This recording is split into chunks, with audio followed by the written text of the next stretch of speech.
Radical self-love is the antidote to shame's poison. Shame is this sort of soul-eating emotion. And the great thing is there is a cure for shame, but it's self-compassion. First step is just admitting it to yourself. When women do things that are traditionally masculine, they produce masculine hormones. They think angry men are high testosterone guys. No, it's when estrogen is high that a man becomes irritated, annoyed, grumpy, unsupportive, and then cruel. We're men. We have to be free to do what we want. Women have to have free to express what they feel. Do you believe most breakups are actually blessings in disguise? I think most are blessings in disguise because most people are choosing wrong to begin with. And they're blinded by unresolved traumas, a lack of healing. Normalization of toxic relationships is why most breakups are a blessing. Get away from the addiction of needing someone to fulfill you, because that's what it is. I have been in abusive relationships my entire life, and the pain of leaving something like that is worth it. There is real love out there. It hurts to leave, but it will destroy you if you stay. The longer you stay there, the longer that door stays closed to the life that you are worthy of. Your relationships are mirrors that reflect how you treat yourself.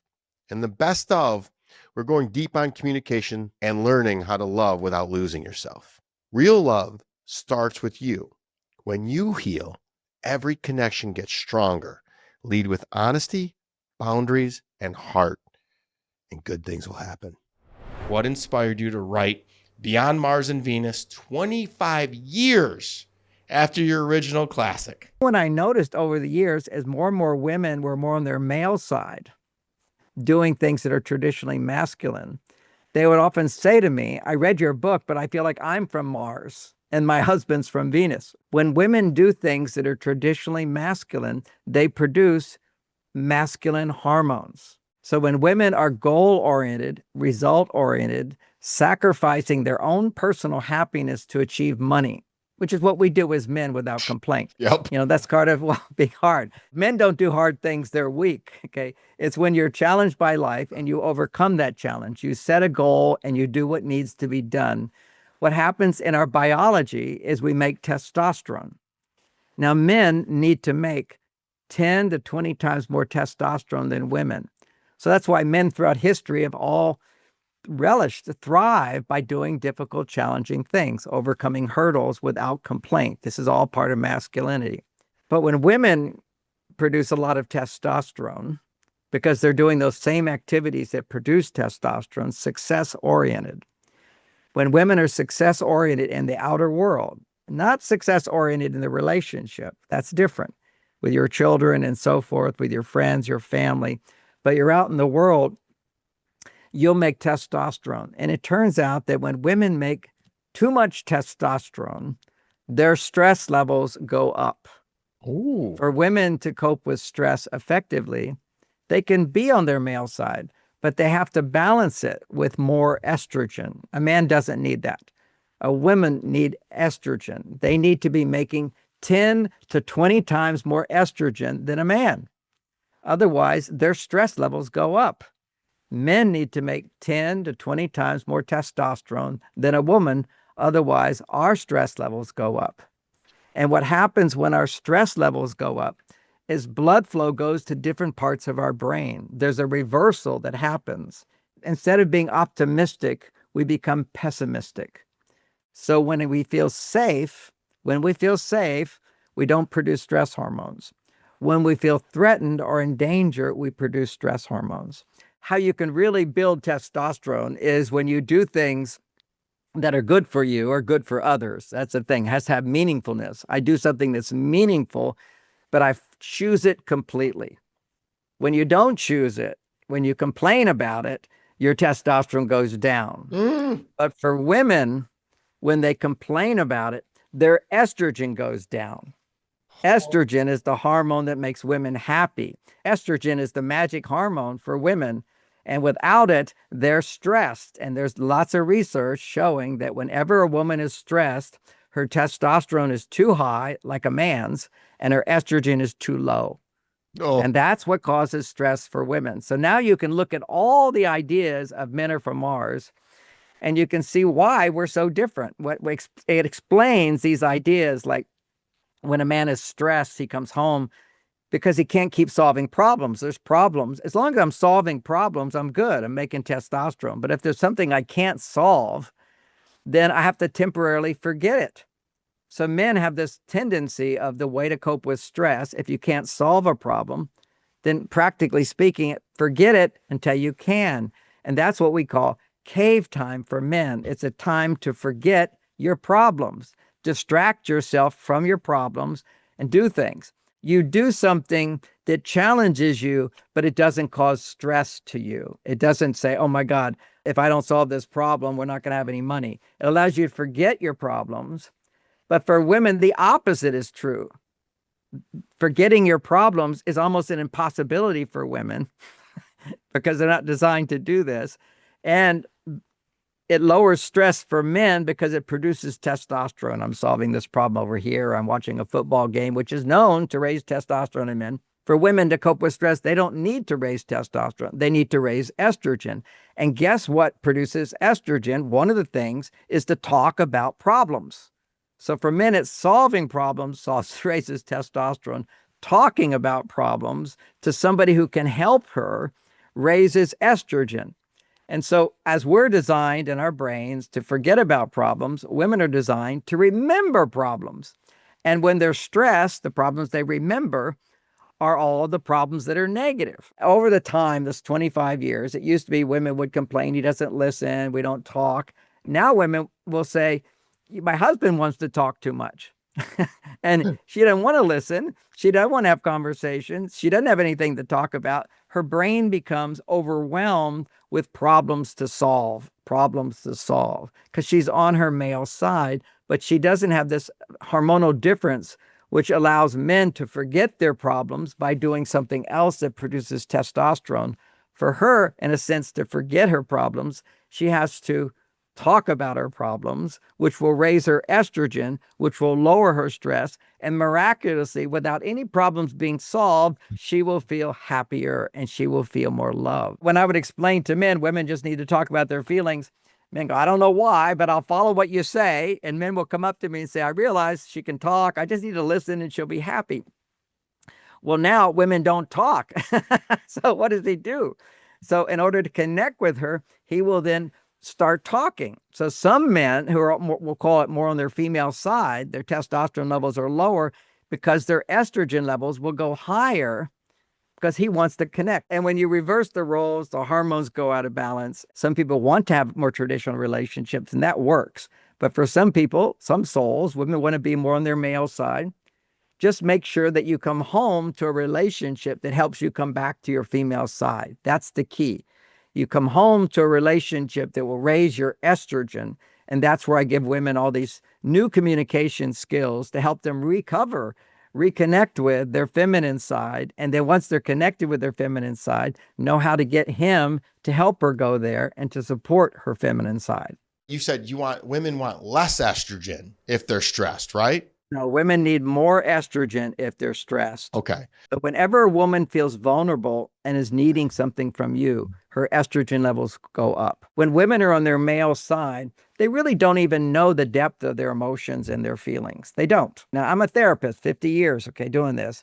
And women come into my office and I ask them, well, tell me how you're feeling. They don't know how they're feeling. What will come out of them is complaints about things that have happened, things that have not happened. But to actually feel the vulnerability of what am I afraid of? What am I scared of? And some women feel anxious, but they don't know exactly what they're afraid of. They can't put words to it. And the women who can put words to it, then I'll say, well, all right, well, tell me about what you're angry about. And they have no anger at all. But you see, you can't experience fear if you don't also have anger. You can't get upset about anything if you don't have a fear. And if you have a fear, it's because you're not getting what you want, or you feel like in the past you didn't get what you wanted. So there's anger associated with that. So we live in a culture that doesn't give permission for women to be emotional. The workplace gives you no permission to be emotional, and it shouldn't give you permission to be emotional. So the rules in personal life are very different from the workplace, and the workplace does not support women in connecting with a part of who they are. A part of their soul gets robbed if they don't have a relationship where they can talk about what they feel.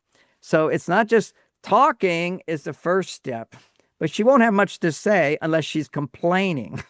At a certain point, women do have a lot to say if they're complaining about their partner. If you're a successful man, you go, well, I'm not going to worry about that. That's no big deal. I can't do anything about that. Well, that's that person's problem. It's not my problem. You don't take things personally. You basically rationalize everything away so you don't get all emotionally triggered by stuff. Women, their feminine side, when they don't get what they want, they will be upset. But they're pushing down the upset from work. They're stressed. They need to talk if they are willing to talk. And many women are not willing. They don't feel the need because they're so far away from their female side. Femininity, what produces estrogen, is needing help. Women need to ask for help, and that will draw a man in to help her. Men do not need help. If you offer help, it's an insult to a man. It raises his estrogen. It weakens his testosterone. So one of the biggest problems is women feeling, I have purpose in life by helping my partner. No, that gives him purpose by helping you. That creates his attraction for you, and you will feel more attracted to him as you let yourself be vulnerable enough to ask for help. I did not realize that pornography and masturbation is an addiction, and a lot of people suffer from this. Porn is like taking cocaine. It is cocaine. If you measure what happens with porn, it creates a spike of dopamine, which closes the dopamine receptor sites. So now you see your wife undressing in the closet and it has no effect on you at all because you're getting this higher dose of dopamine by having fake love. A woman on a computer gives the illusion to the subconscious mind that 64,000 women all want to have sex with me. It gets a huge surge of testosterone. Well, first, dopamine gives a huge surge of testosterone. That testosterone collapses afterwards. The whole thing is a fantasy. And so there's no reality to keep the testosterone up. Where does somebody go to deal with that? I was a monk for 9 years, and part of being a monk, the most important thing is that you don't masturbate. If you're addicted to porn, what happens for most guys, because they're addicted, they can't even last 10 minutes of intercourse. Once you get addicted to porn, masturbation reinforces that addiction. Then what happens is you become goal-oriented. Your body just wants to get to the release. The ancient Taoist tradition in China and the Hindu tradition of enlightened sexuality, both traditions all taught. And in those ancient cultures, what they taught boys to do is they would have erections, and the father would teach the boy, never do this with the penis. Instead, when the erection comes up, you just simply gently stroke it up, not touching the head. And it will feel good, and it will just start to become boring, and then it will go down. Wow. You want to train it to go down. And by doing that, you actually train your penis to last longer in sex so you can go on for 30 minutes. Okay, so 30 minutes of heartfelt sex. Now, some men, if they don't have any estrogen or hardly any estrogen, they will last a long time, but it doesn't open their heart. The guys that will come quickly are on their female side. They have a lot of estrogen, so they have a lot of love, but they don't last long enough because they've been doing this. The up and down movement is simply will stimulate tension so that the tension releases through the ejaculation. What you do is never look at porn. That's the most important thing. As soon as you look, you're already gone. What's the core difference between a soulmate and a role mate? Okay, so more traditional relationships are role mates. A man had a role that he did. A man makes the money and woman has the children. She takes care of the children. His job is to provide money and his job is to protect her. He had that role, and the woman had this other role of being loving. And she could be loving, and because she was making so much estrogen, because she depended on him for her survival. When a woman depends on a man for something meaningful, it is a huge surge of estrogen. Now, here's a little tip for the guys. Women have a cycle. You want to be aware of that cycle. Make sure during those 5 days before ovulation, you take her on a date, you take more time, you have the 3-hour talk. That's when they look for reassurance the most. That's when you can be most successful as a man. And giving her a big dose of estrogen which will last her to a great extent all the way up to the next 5 days. If you don't get her during that golden time, then suddenly she's looking for more the whole time through. And you're not good enough on some level, or her life is more stressful on some level. Gentlemen, you've listed 60 minutes to this. Whenever you're triggered, say nothing. Men are angry, their estrogen is high. See, people they think angry men are, high testosterone guys. No, it's when estrogen is high that a man becomes irritated, annoyed, grumpy, unsupportive, and then cruel. What raises estrogen is whenever you talk out loud about excusing, making an excuse, or because whenever you make an excuse, you're making her wrong for being upset. You see, think about it, guys. If you excuse yourself, she's going to say, you're telling me I have no right to be upset? And now she doesn't have the freedom to be upset. And she becomes more upset. It'd be like she telling you what you have to do. You feel upset because somebody takes away your freedom of choice, freedom to do what you want. We're men. We have to be free to do what we want. Women have to have free to express what they feel. But what I explain in my book is that if you berate a man with complaints, it's only going to lower his testosterone. But if you do what you did, which is just breathe and know that I'm going to win this game, I'm going to win this tournament. I'm the guy who, you fight me, I can deflect your blows just like this. You can't even touch me. Boom, boom, boom, boom, boom, boom. You have that confidence because you're a warrior, you're a fighter, because you know your ultimate defense is don't speak. As soon as you speak, your estrogen goes up, you're triggered, she becomes more triggered, you become more triggered, all of that. Now, having said that, one other thing that helps me besides knowing what to do and not do is, men, are you a plumber or are you a painter? Your job, here's what your job is. Your job is not to make a woman happy. You can't make a woman happy. You can only help her become happier, and you can only make her happier. You can't make her happy. The only way you can make a woman happier is when she's unhappy and she needs help to help her.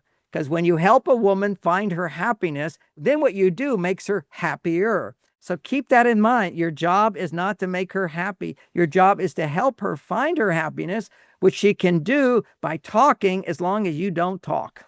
Wow. If you're constantly apologizing for who you are, it's time to stop. That's number one. And then number two is radical self-love is the antidote to shame's poison. So the shame, which we will get into, I'm sure, in more detail, is this sort of soul-eating emotion. And the great thing is there is a cure for shame, but it's self-compassion.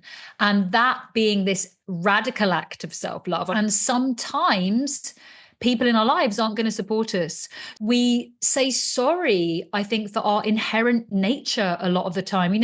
Sorry, sorry, do you mind if, sorry, I don't want to be too much, or, sorry if my choice that I'm making to look after me better in some way is an imposition to you. We just assume that we are somehow like an inconvenience, or we're struggling to take up this space. I put out a video a couple of months ago talking about how I used to self-harm. So trigger warning for people listening, I used to self-harm. I habitually and ritualistically used to scratch my face till it bled every day. And I am now healed from that. You have to heal your inside. I know you've done a lot of work healing your inside before you can heal the outside. I had so many comments. Oh my goodness, that's me. I didn't know there was a name for it.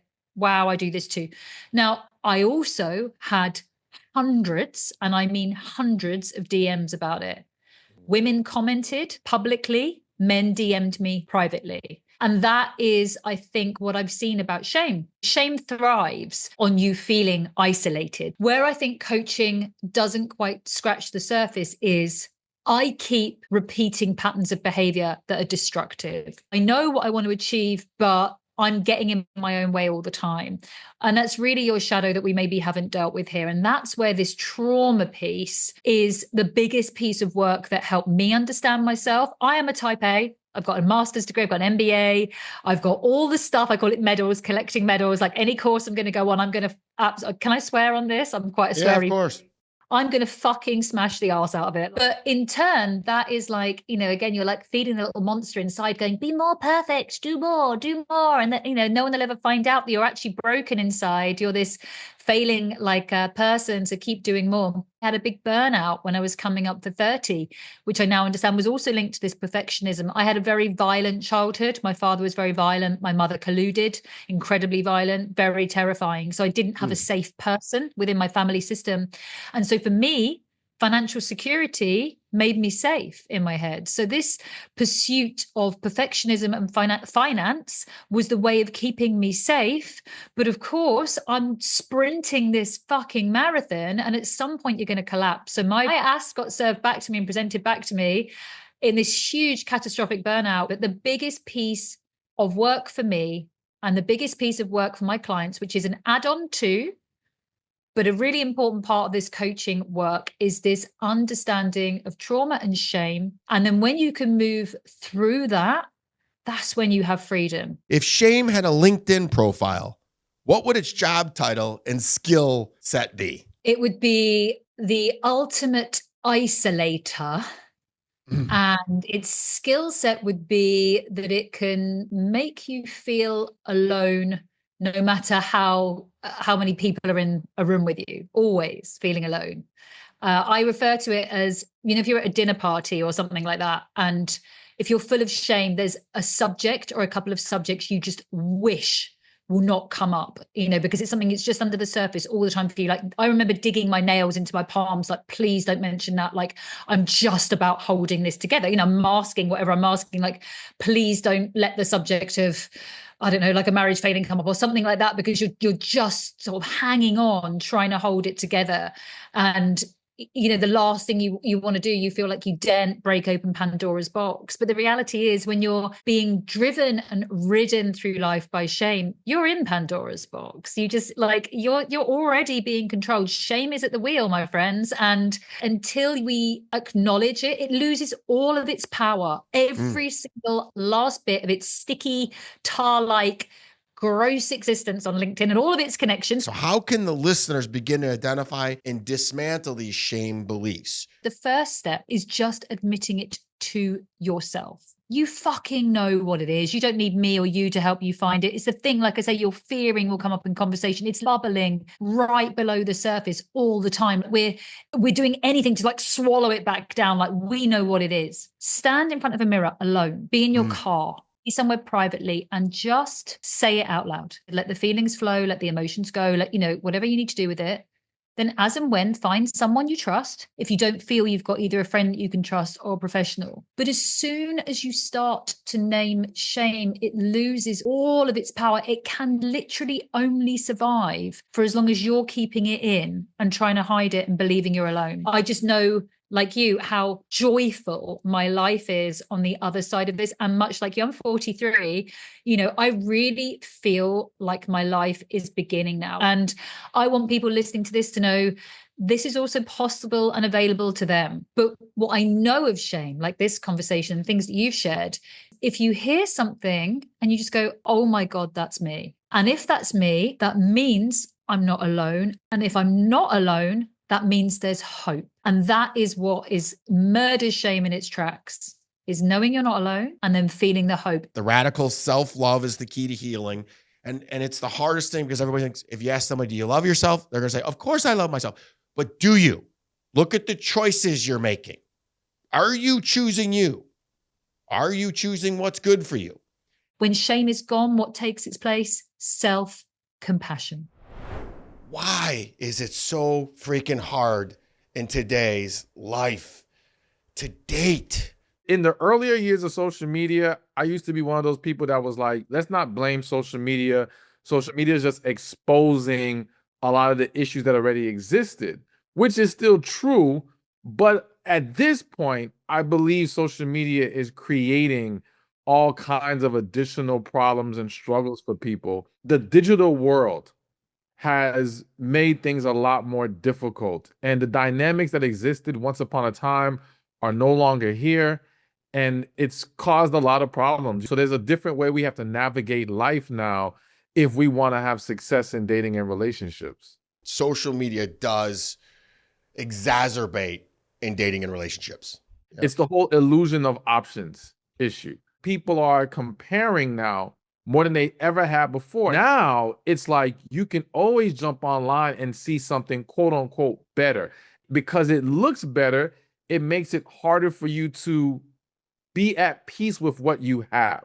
Now you don't think you're doing good enough anymore. So I have this belief that when we're looking at things online, our brain is looking for reasons to disqualify somebody. We're nitpicking, all right? In person, your brain looks to find something that you like. So this is why like in-person interactions can go way better than online, because we're not nitpicking and overanalyzing as much, because in the moment, things are moving pretty fast, okay? Which is why I believe the whole swipe method on dating apps, I think they should get rid of all of that. Why do you believe most breakups are actually blessings in disguise? I think most are blessings in disguise because most people are choosing wrong to begin with, okay? And they're blinded by unresolved traumas, a lack of healing. Normalization of toxic relationships is why most breakups are a blessing. No matter how much knowledge you possess, I think people misunderstand the fact that once you are emotionally invested, you're not seeing things as clearly as you should. This is why some people can be great advice givers, but then not even apply that advice when they're in their own situation. Because once they are in it and they are emotionally invested, it throws things off. So again, I think that's what causes a lot of people to need that breakup. I tell everybody, take time alone after the breakup. And then you see them out partying, and then they're not happy till they get right back in the same exact toxic, normal toxic relationship. Would your advice, being the expert, be the same? Take 3 months, 6 months, and be truly alone and work on yourself. I would lead more with take this time to heal. And the reason why I would lead with that instead is because some people here take time alone.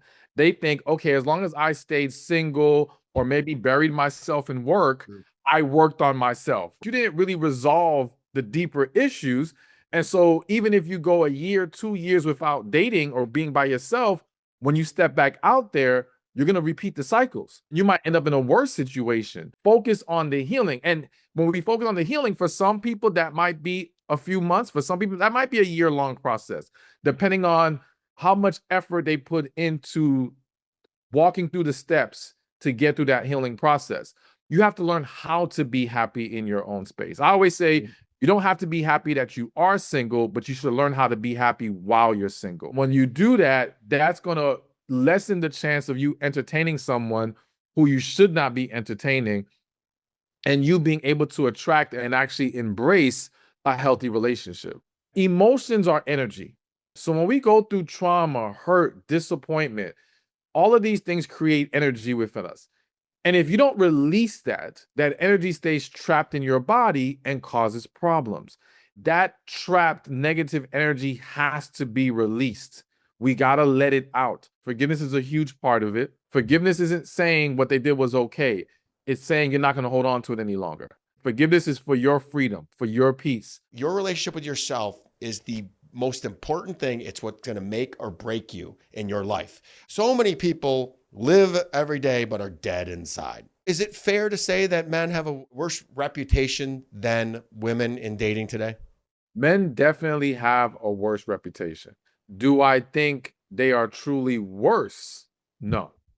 But is their reputation worse? Yes, absolutely. One reason is because women are much more vocal about their situations than men are. I always say men leave out the parts that make them look weak. Women leave out the parts that make them look bad. Because once upon a time, there was no red pill like we know it today. There was no manosphere, right? So now you have a greater level of men being vocal about their experiences, sharing their perspectives. So now the reputation of women has taken a bigger hit compared to back in the days. But I would still say men's reputation is still worse. If you're an 8 you got to date a 6 or a 10. If you're a 6, you got to be 8 or a 4. I used to think that from looks, but now it's really from an emotional intelligence and healed perspective. Got to date someone who's around your level more so in character, level in maturity, level in healthiness, healing. I think when we focus too much on the looks, or even for a woman, his career and money, that's when you start to kind of mess up, right? I think we have to focus more on the character. And so I do think that if you deviate too far, what happens in most cases is that you're getting with someone you're not truly into, and maybe you found some level of safety dating someone at that level. So essentially, if the woman who's a 10 dates a guy who's a 6, in many cases, it's because she feels like whenever she dates 9s and 10s, she gets played, they get too much attention, it's too much for her to deal with.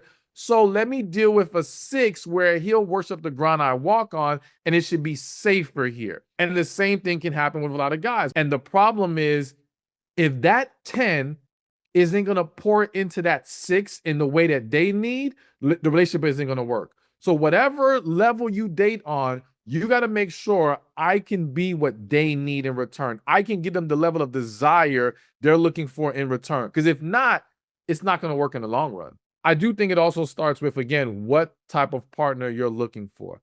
I think general questions, though, to ask are things just like, I think an important one that no one seems to talk about enough is, what kind of lifestyle do you want to live? I think there's a lot of mismatched couples simply based off lifestyle. And I think people do not understand how much of a conflict that can create over time. So like, even with men who sometimes want this hot, beautiful woman, right? If that's not the type of lifestyle you like to live as a man, because there are some men who just like nice things, who this is who they are. They would be living this way even if they were not dating this woman.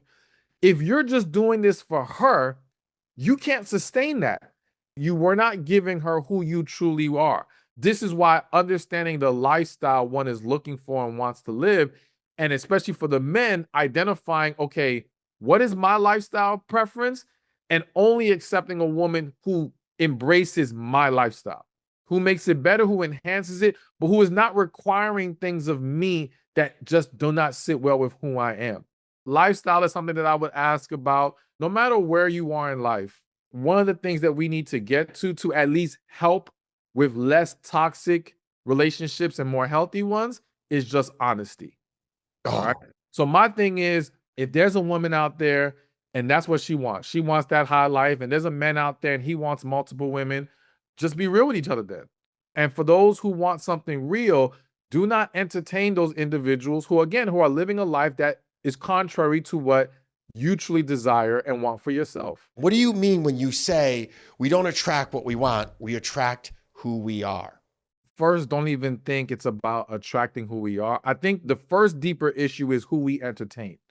All right. We entertain who we are, because the reality is, even in unhealthy states, it is possible to attract a healthy, wonderful, amazing person, because there's different factors that go into attraction. So it's like, okay, if a woman meets you when you were unhealthy, but she sees a guy that looks great to her and she's like, oh man, I'm interested in him, you're still going to be able to attract that woman despite you being in an unhealthy place.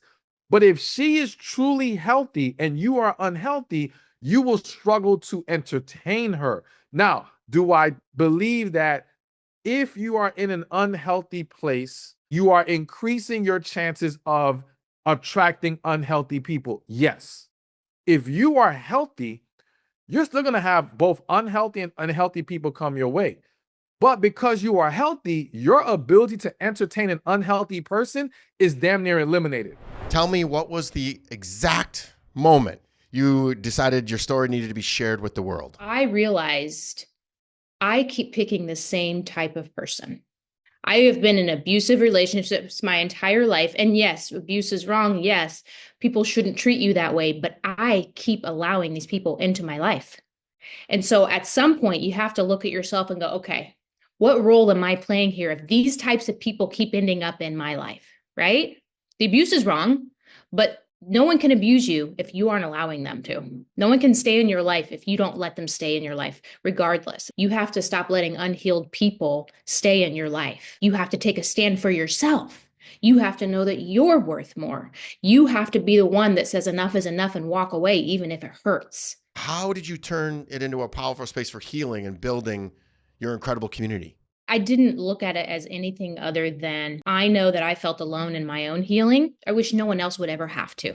I didn't do it for views. I wasn't doing it for likes. I don't care if this reaches 10 people or a million. I don't want to be alone in my own healing. And I know that everyone else feels that way too. I know what it felt like to try to go down this journey alone and not have any place to go or have people to go to or have that support system that you need in the process. How do you meet a 21-year-old and how does that start off? And was it physically abusive or emotionally or both? All of the above. So Okay. he didn't start out abusive. It started off with him just flattering me, making me feel more important, making me feel older, making me feel seen. I got sucked right into it. I lost my virginity to this person. It went from worse to worse to worse until eventually he started getting very physically abusive and controlling of me. There was an incident that happened that changed my life. He encountered me at some sort of event in town. Long story short, he dragged me down a sidewalk in front of hundreds of people and he strangled me. And by the grace of God, a group of young guys that were a couple years older than me chased after us in this incident and they got him away from me and they saved my life. They saved my life in that moment. After that happened, I knew that I had to leave because I had no other choice. It was he kills me or I kill myself. It took me months. I couldn't even leave the bedroom that my mom put me in for months. I was so depressed and just sick. And I thought about killing myself in there. And I was just at the worst of worst. I never talked about it. I didn't go to therapy back then. That wasn't like a normal thing. And because of that, I didn't really heal the deep-seated wounds in me that still needed healed to have healthy relationships. I didn't take care of myself. I had no boundaries. I didn't know what boundaries were. When my marriage ended and I started dating again, I realized I'm still attracting abusive men into my life. I kept meeting abusive men and still had no boundaries. I still had no even concept of what the red flags were. I wasn't living in a way that was honoring who I am and what I deserved. I want to understand exactly what you did to start that healing process. What did you do and what were the benefits and when did you notice it paid off? At that point, I had made that choice or something's got to change in me. And so I started doing the work. I got back in therapy. But what happened was I ended up actually dating another person after that, even that all the signs were there. And it was like the first time in my life where I was living in real time both realities, the reality of I'm still attracting this and allowing this, but I know better and I see it. I see the things that I've missed in past relationships now through this person. So it was almost a beautiful experience because I got the chance to be aware of my own shortcomings and my own ways of like pushing off what I knew was right for me, and while also knowing that I was doing it, if that makes sense. And after that relationship ended, which didn't last long, it was like a 3-month ordeal. That was when I was like, okay, enough's enough. I've dated enough. Now I need to stop dating. Now I need to stop being in a relationship because I have too much work to do in here for me. There is too much that has to be done in here for me. And I'm not going to heal that in a relationship until I have healed it within me. That was 2 years ago now.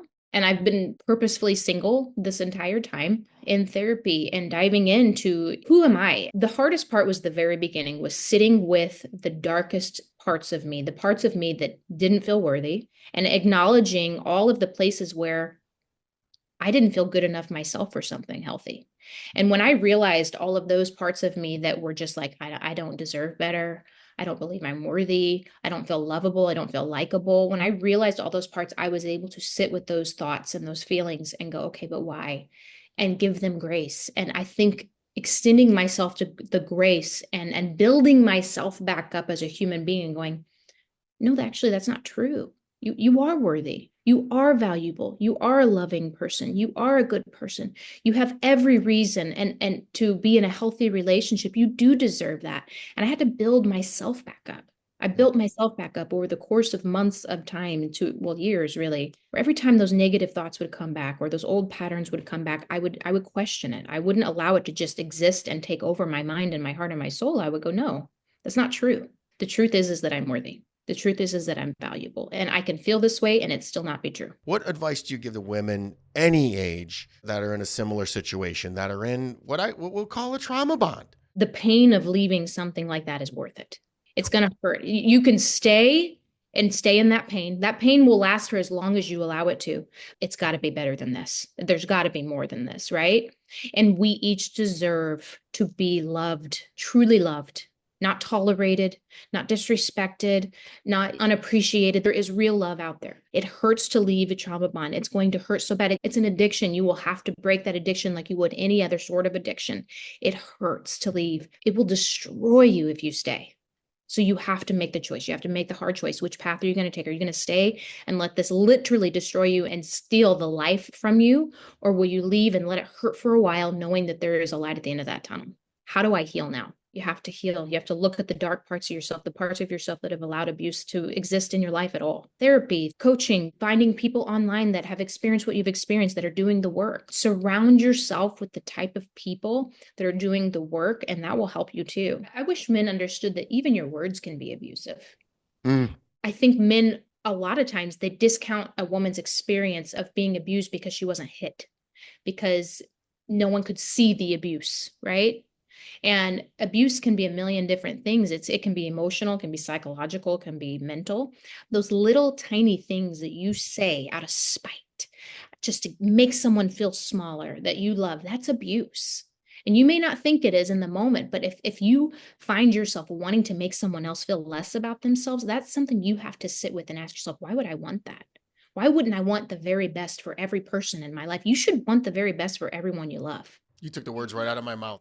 Please rate and share this podcast. I'm active on all social platforms and love to hear from my Siegel supporters. Each and every episode is sponsored by my company, National Technology Management, the easiest and best IT company to do business with, delivering peace of mind with technology every day, even simplifying cybersecurity. Visit trustntm.com for more info. Until next week, be harder than life.